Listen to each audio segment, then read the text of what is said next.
الحمد لله نحمده ونستعينه ونستغفره ونؤمن به ونتوكل عليه ونعوذ بالله من شرور أنفسنا ومن سيئات أعمالنا من يهده الله فلا مضل له ومن يضلله فلا هادي له ونشهد أن لا إله إلا الله وحده لا شريك له ونشهد أن سيدنا وسندنا وحبيبنا ومولانا محمدا عبده ورسوله صلى الله تعالى عليه وعلى آله وصحبه أجمعين وسلم تسليما كثيرا أما بعد فقد أعوذ بالله من الشيطان الرجيم بسم الله الرحمن الرحيم وما كان محمد أبا أحد من رجالكم ولكن رسول الله وخاتم النبيين وكان الله بكل شيء عليما وقد قال رسول الله صلى الله عليه وسلم لا يؤمن أحدكم حتى أكون أحب إليه من والده وولده والناس أجمعين. بزرگان محترم اور برادران عزیز، بندے کی حاضری عرصہ دراز کے بعد ہوئی ہے. کچھ بیماری کی وجہ سے، کچھ اسفار کی وجہ سے، غیر ملکی سفروں کی وجہ سے ناغے بہت ہوئی، لیکن جب بھی موقع مل جاتا ہے یہ اللہ کا کرم ہے.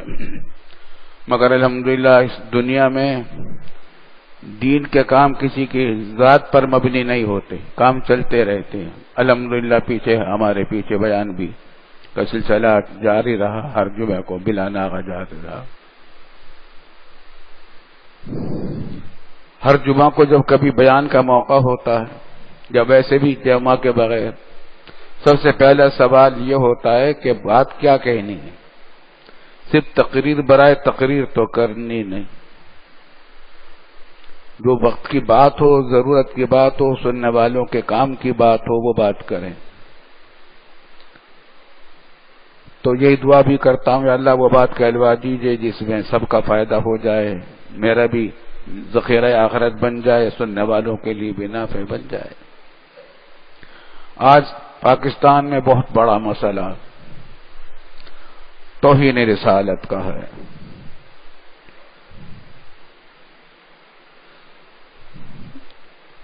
حضرت صلی اللہ علیہ وسلم کے ساتھ اقدس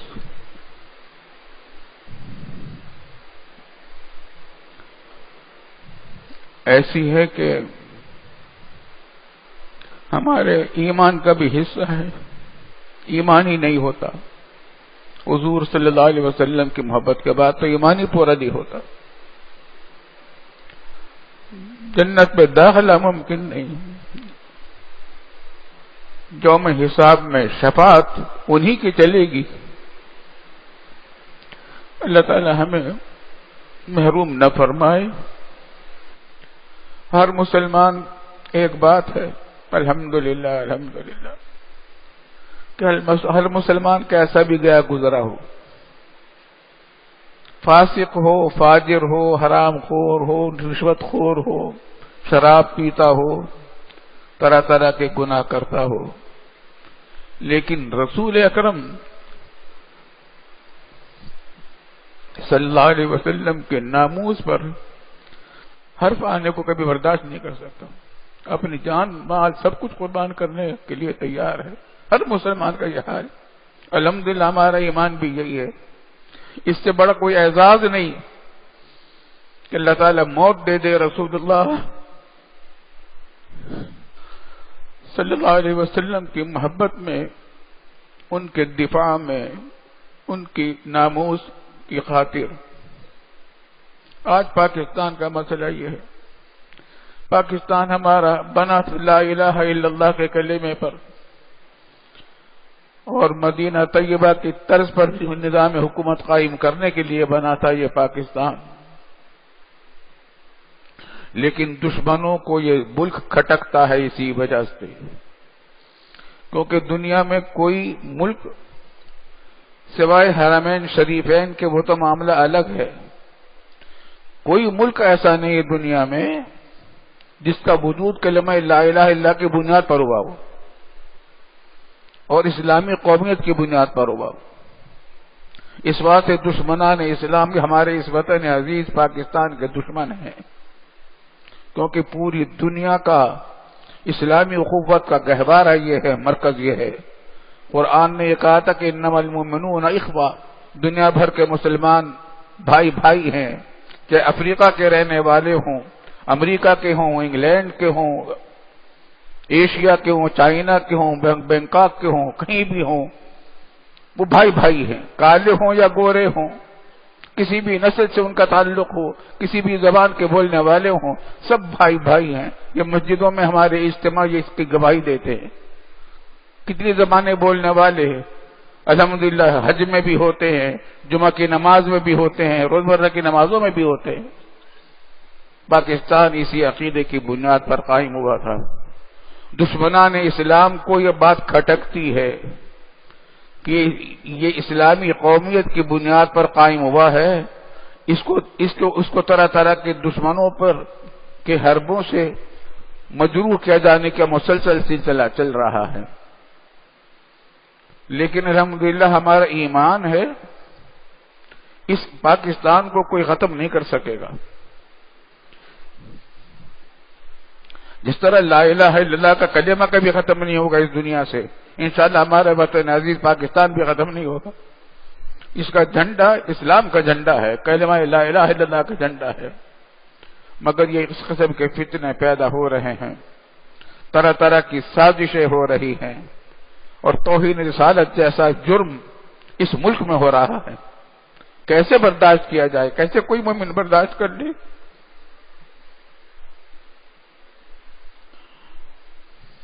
اب جو کچھ ہو رہا ہے ہمارے وطن میں، سیشن عدالت نے سزائے موت سنائی، ہائی کورٹ نے سزائے موت سنائی، سپریم کورٹ نے بری کر دیا۔ ہم یہ نہیں کہتے، تفصیلات پہ ہم نہیں جانا چاہتے، کیونکہ یہ بات بھی ایک بات ہے جو کہی جا رہی ہے سپریم کورٹ کی طرف سے کہ جرم کے ثبوت میں شبہ پیدا ہو گیا، جرم ثابت ہونے میں شبہ پیدا ہو گیا۔ وہ باقی پیدا ہو گیا یا نہیں ہو گیا وہ اللہ جانے، ہم نہیں کہہ سکتے، ہم ابھی کچھ نہیں کہہ رہے، یہاں پہ کر ہم نہیں کہہ سکتے۔ کبھی عدالت میں حاضر ہوگی تو بتائیں گے، پوچھیں گے کیا شبہ ہے، لیکن قاعدہ شریعت کا یہی ہے کہ اگر کسی مجرم کے جرم کے ثبوت میں شبہ پیدا ہو جائے تو اس پر اس کی وہ سزا نہیں جاری کی جاتی جو اس کے لیے مقرر ہے۔ شبہ کا فائدہ ہمیشہ ملزم کو دیا جاتا ہے، لیکن یہ شبہ کیا تھے، فیصلہ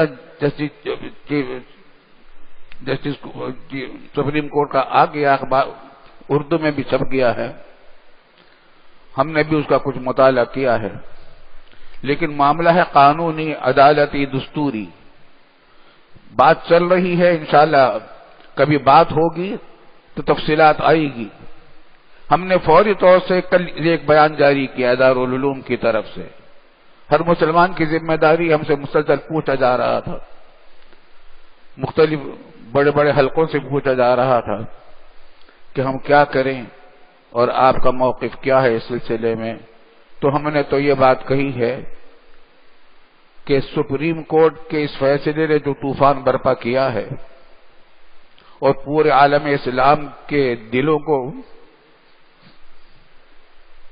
تڑپا دیا ہے، ہر مسلمان تڑپ اٹھا ہے، اس وجہ سے اس سپریم کورٹ کے فیصلے کو پر نظر ثانی کی جائے، نظر ثانی کی اپیل کی جائے۔ مدعی کا یہ حق ہوتا ہے کہ سپریم کورٹ کا فیصلہ اگر آپ کی گیا ہے تو سپریم کورٹ ہی سے مطالبہ کرے، اپیل کرے کہ اس پر نظر ثانی کی جائے اس فیصلے پر۔ اور اس نظر ثانی میں یہ بھی ہو سکتا ہے کہ جج بدل دیے جائیں، اور یہ بھی ہو سکتا ہے کہ ججوں میں اضافہ کر دیا جائے۔ اب فیصلہ کیا 3 ججوں نے، پھر لارجر بینچ قائم ہو، 5 یا فل کورٹ کا فیصلہ ہو، اس پر غور کرے۔ لیکن یہ ہمارا حق ہے، ہم نے حکومت پاکستان سے مطالبہ کیا ہے اس بات کا کہ وہ سپریم کورٹ میں نظر ثانی کی اپیل دائر کروائی جائے، اس کا انتظام کیا جائے، تاکہ اس فیصلے کے پورے نصب و فراز کو دوبارہ غور کیا جائے، اثر نو دیکھا جائے ایک بات کو۔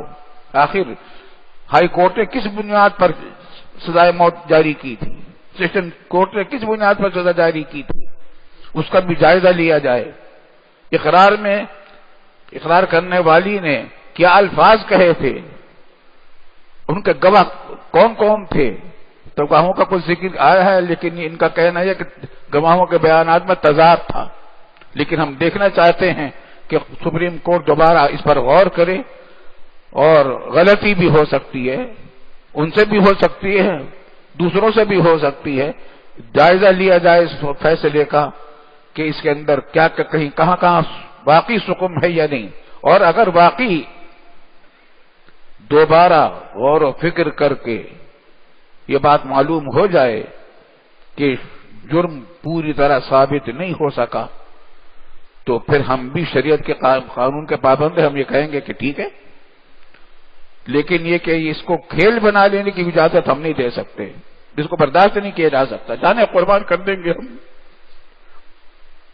اس سے بہتر قربانی کوئی نہیں ہے جان کہ رسول اکرم صلی اللہ علیہ وسلم کے ناموس پر جانیں دے دی جائیں۔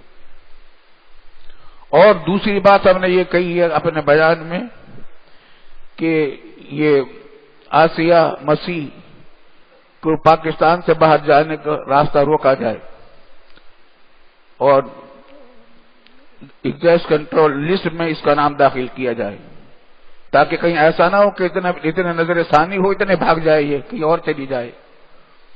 اور عالم کفر جو ہمارا دشمن ہے، جو ہمارے حضور صلی اللہ علیہ وسلم کی توہین کے در پہ ہو گیا ہے ہمارا دشمن، انہوں نے تالیاں بجائی ہیں، خوشی کا اظہار کیا اس فیصلے پر، کئی ملکوں نے یہ کیا ہے، وہ پھر اس کو اپنا لیڈر بنا لیں گے۔ جس طرح ملالہ یوسف کو انہوں نے لیڈر بنا دیا تھا باہر بلا کر، یہاں آ کر اس کو بھی لیڈر بنا دیں اور پاکستان کے خلاف، اسلام کے خلاف بکواس کرنے کا راستہ اور پیدا کر دیا جائے۔ تو ہمارے مطالبے حکومت پاکستان سے یہ ہیں کہ فوری طور سے کنٹرول لارجر بینچ قائم کر کے نظر ثانی کی اپیل کی جائے، اور ہمیں معلوم ہوا کہ اپیل کر دی گئی ہے، لیکن صرف اپیل ہی نہ ہو بلکہ جلدی سے جلدی اس پر فیصلہ ہو، اور جلدی سے جلدی اس پر لارجر بڑی بینچ فیصلہ کرے تمام جائزہ لے کر۔ اور اس میں ہماری خواہش یہ ہوگی، ہمارا مشورہ یہ ہوگا کہ سپریم کورٹ اسلامی نظریاتی کونسل سے بھی مشورہ کرے۔ اسلامی نظریاتی کونسل کا ادارہ حکومت ہمارے دستور کے روح سے پاکستان میں اسی واسطے ہے کہ اس قسم کے اہم مسائل میں حکومت قانون بناتے وقت یا قانون کو نافذ کرتے وقت ان سے مشورہ دے، اسلامی نظریاتی کونسل سے بھی مشورہ کرے۔ اور شریعت عدالت بھی پاکستان میں موجود ہے الحمدللہ، اس شریعت عدالت کے جج صاحبان سے بھی مشورہ کرے۔ خلاصہ یہ کہ یہ معاملہ آسان نہیں ہے، اس کو نظر انداز نہیں کیا جا سکتا، صرف یہ کہہ کر چھٹی نہیں کی جا سکتی کہ جو جرم ثابت نہیں ہوا، یہ بات واضح ہونی چاہیے کہ واقعی نہیں ثابت ہو سکتا۔ اللہ تعالی ہمیں اس کی توفیق عطا فرمائے، ہماری سپریم کورٹ کو بھی توفیق دے، ہمارے حکام کو بھی توفیق دے۔ لیکن افسوسناک بات کیا ہے، دشمنان اسلام کی جو خواہش ہے وہ مسلسل ہمارے پاکستان میں پوری کرنے کے راستے نکلتے رہتے۔ توہین کرنے والوں کو تو کوئی سزا نہ ہوئی، آج تک کسی کو سزا نہیں ملی، بہت سارے مقدمات آئے، کسی کو سزا نہیں ملی، کیا کیا وجودی تفصیلات ہیں، لیکن مطالبہ کرنے والے کے توہین رسالت کے خلاف بات کرنے والوں کو گولیوں سے مارا جا رہا ہے، آپس میں مر رہے ہیں، آپس میں مار رہے ہیں ایک دوسرے کو۔ یہ کہاں کا اسلام ہے؟ یہ کہاں کی محبت رسول ہے؟ مطالبہ پر امن احتجاج کا پورا حق ہے، ہر قانونی کارروائی ہم نے حکومت پاکستان سے کہا ہے کہ اس فیصلے کے خلاف ہر قسم کی قانونی کارروائی کی جائے۔ عوام سے بھی کہا ہے کہ ان کا حق ہے کہ اس پر پرامن احتجاج کریں، لیکن امن و امان کو خراب کرنا، لوگوں کے جان و مال کو برباد کرنا، جائیدادوں کو توڑ پھوڑ کرنا، اس کا کسی طرح جواز نہیں، یہ بھی بدترین حراموں میں سے ایک حرام ہے۔ ایک مسلمان کی جان بیت اللہ کی شریف کی جان کی طرح ہے۔ رسول اللہ صلی اللہ علیہ وسلم نے ایک مسلمان کی جان کو بڑا محفوظ محرم قرار دیا ہے، لیکن اس احتجاج کا یہ طریقہ ایسا اختیار کرنا جس سے لوگوں کی جانوں کو، مالوں کو، جائیدادوں کو نقصان پہنچے یا قوم کے وطن کو نقصان پہنچے، یہ خودکشی کی برابر ہے۔ یہ تو خوش کرنے والی بات ہے دشمنوں کو۔ دشمنوں ہی نے یہ کام کرواتے رہتے ہیں اور وہ اسی سے خوش ہو جائیں گے کہ چلو ٹھیک ہے تم آپس میں مارو۔ جو جرم ہیں، مجرم ہیں، ان کو تو سزا نہ ملے اور آپس میں ایک دوسرے کو مارتے رہو اور ملک کو برباد کرتے جاؤ، اس کا کوئی جواز نہیں ہے۔ ہم نے اپنے بیان میں یہ بھی کہا ہے کہ اپنے آپ کو پرامن رکھے اور کسی قسم کی کوئی خلاف قانون کارروائی سے پرہیز کیا جائے اور ایسا کام سے نہ کیا جائے جس سے کسی کی بھی جان و مال یا آبرو کو نقصان پہنچتا ہو۔ اللہ تعالی اس پر عمل کی توفیق عطا فرمائے۔ ہمیں بہت دعا کرنی چاہیے اور ایک دعا بہت کثرت سے کرنی چاہیے۔ یہ زمانہ فتنوں کا زمانہ ہے، یہ وہ زمانہ ہے جس کی خبر تاجدار دو عالم سرور کونین صلی اللہ علیہ وسلم نے دی تھی کہ قرب قیامت میں فتنے آئیں گے۔ یہ دنیا کی زندگی بہت پرانی زندگی ہے، اس کے مقابلے میں یہ 1400-1500 سال جو ہے یہ آخری دور ہے اس کا۔ علامات قیامت شروع ہو گئی تھی رسول اللہ صلی اللہ علیہ وسلم کی وفات سے، مسلسل چل رہا ہے اور وہ علامتیں بڑھتی جا رہی ہیں، پھیلتی جا رہی ہیں، اور آپ صلی اللہ علیہ وسلم نے فتنوں کی خبر دی تھی کہ فتنے آئیں گے، ایسے آئیں گے جیسے سمندر کی موجیں ہوتی ہے، ایک ادھر سے ایک ادھر سے، ایک ادھر سے ایک ادھر سے۔ ابھی ایک موج ختم نہیں ہوگی، دوسری موج اس سے بڑی آ جائے گی۔ جو قلیل بعضها بعضا فرمایا تھا حضور صلی اللہ علیہ وسلم نے کہ وہ فتنے ایسے ہوں گے کہ ایک فتنہ دوسرے کو چھوٹا کر دے گا، یعنی ہر فتنہ جو آئے گا اس سے بڑا فتنہ آ جائے گا، اس کے مقابلے میں پچھلے فتنہ چھوٹا معلوم ہوگا، جیسے سمندر کی موجیں ہوتی ہیں۔ یہ وہی زمانہ ہے، خوب سمجھ لیجیے، یہ فتنوں کا زمانہ۔ اب دیکھیے کتنے فتنے پہلے سے ہمارے ملک میں تھے، یہ ایک نیا فتنہ نیا کھڑا ہو گیا، ایک ختم نہیں ہوتا دوسرا ہو جاتا ہے۔ اس واسطے اس کا طریقہ کیا ہے؟ دو کام ہیں، ایک یہ کہ اپنے آپ کو شریعت کے خلاف کاموں سے روکا جائے، جذبات میں آ کر کوئی ایسا کام نہ کیا جائے شریعت کی حدود کے خلاف ہو، اور دوسری یہ کہ حضور اللہ رب العالمین سے پناہ مانگی جائے، اللہم انا نعوذ بک من الفتن ما ظہر منها وما بطن۔ اردو میں مانگ لیں، یا اللہ ہمیں تمام ظاہری اور باطنی فتنوں سے ہماری حفاظت فرما، یا اللہ ہمارے وطن عزیز کی، پورے مسلمانوں کی، اہل پاکستان کی حفاظت فرما، تمام فتنوں سے، چھوٹے بڑے فتنوں سے، کھلے چھپے فتنوں سے ہماری حفاظت فرما، یا اللہ ہمیں کھلے چھپے چھوٹے بڑے ہر فتنے سے ہماری حفاظت فرما۔ فتنے تو آتے رہیں گے، فتنے نہیں رکیں گے، تو آئیں گے، رسول اللہ صلی اللہ علیہ وسلم نے خبر دے رکھی ہے، لیکن ان فتنوں سے اللہ تعالی ہمیں محفوظ کر دے، ہم بچ جائیں۔ جن کی مقدر میں فتنہ ہے وہ مقدر میں وہ پھنسیں گے اس میں، لیکن اپنے آپ کو بچائیں، اور اپنے آپ کو بچانے کا راستہ وہی ہے کہ جب فتنوں کا زمانہ ہو تو اپنے آپ کو فتنوں سے الگ رکھیں۔ اور ایسے موقعوں پر یہ بھی فرمایا کہ بعض اوقات فتنے ایسے ہوں گے کہ آدمی دیکھنے کے لیے نکلے گا کیا ہے، اور وہی فتنے میں مبتلا ہو جائے گا. اس واسطے اپنے آپ کو ایسے تمام کاموں سے روکا جائے جس کی شریعت نے اجازت نہیں دی. جذبات ہمارے بہت ہیں لیکن جذبات میں بہنا بھی مسلمانوں کا کام نہیں ہے. رسول اکرم صلی اللہ علیہ وسلم نے ہمیں جذبات میں بہنے کی اجازت نہیں دی. تلک حدود اللہ، قرآن میں جگہ جگہ کہا تلک حدود اللہ، تلک حدود اللہ. تمام حدود ہے اللہ کی طرف سے مقرر، ہر چیز کی ایک حد ہے، انتہا کسی چیز کی نہیں ہے. اسلام میں انتہا پسندی نہیں ہے. اللہ تعالیٰ ہمیں حدود میں رہ کر اپنے دین، اپنے جان و مال کی حفاظت کی توفیق عطا فرمائے، اپنے وطن عزیز کی، اپنے اولاد کے دین و ایمان کی حفاظت کی توفیق عطا فرما دے، اور ہمارے وطن عزیز کو تمام فتنوں سے نجات عطا فرما دے. اللہ تعالیٰ اس پر ہماری ان دعاؤں کو قبول فرما لے. وآخر دعوانا ان الحمد للہ رب العالمین.